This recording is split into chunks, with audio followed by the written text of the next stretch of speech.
பாட்டாளி மக்கள் கட்சியில் மட்டும் எதனா ஒரு இஷ்யூ நடந்துச்சுன்னு வச்சுக்க, இவனுங்களுக்கு வந்து பார்த்தீங்கன்னா ஒரு 4 நாளைக்கு அந்த கண்டென்ட் வந்து போதுமானது.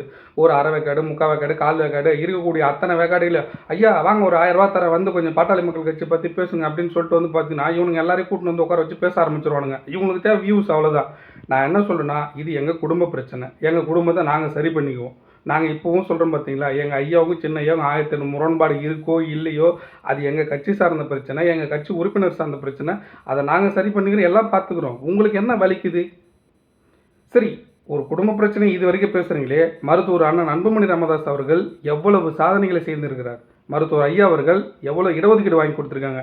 இதை பற்றியா நீங்கள் பெருசாக மக்கள்கிட்ட வந்து கொண்டுட்டு போக மாட்டீங்க? அப்போ பாட்டாளி மக்கள் கட்சியை ஒரு மாதிரியாக ஒரு பிம்பத்தை கிரியேட் பண்ணணுன்ற ஒரு நோக்கத்தோடு மட்டும்தான் உங்கள் வேலை செயல்படுது. ஆனால் ஒரு நல்ல விஷயத்த மக்களுக்கு கொண்டுட்டு போகிறதுக்கு உங்களுக்கு வலிக்குது. ஒன்று கொண்டுட்டு போனால் நல்லது கொண்டுட்டு போங்க, கெட்டது கொண்டு போங்க, தப்பு கிடையாது. ஆனால் கெட்டதை மட்டும் ஒரு தலைபட்சமாக கொண்டுட்டு போகிறது மிகப்பெரிய தப்பு. புரியுதுங்களா? இந்த அரை வேக்காடு முக்கால் வேக்காடுலாம் தூக்கிட்டு வந்து உட்கார வச்சு பேசுகிறதெல்லாம் உங்களோட வச்சுக்கோங்க. எங்கள் குடும்ப பிரச்சனை நாளைக்கு எங்கள் ஐயா சொன்னார்னா ஓடி எல்லாம் போய் தைலாபுர தோட்டத்தில் போய் நின்றுக்குனாங்களாம். எங்களோட ரத்தத்தில் ஊறந்தாலும் அவ்வளோதான், வேறு எதுவுமே கிடையாது. புரியுதுங்களா? எங்கள் அண்ணனுக்கு ஐயாவுக்கு எந்த பிரச்சனையும் கிடையாது. இது உங்களுக்கு என்னடா பிரச்சனை?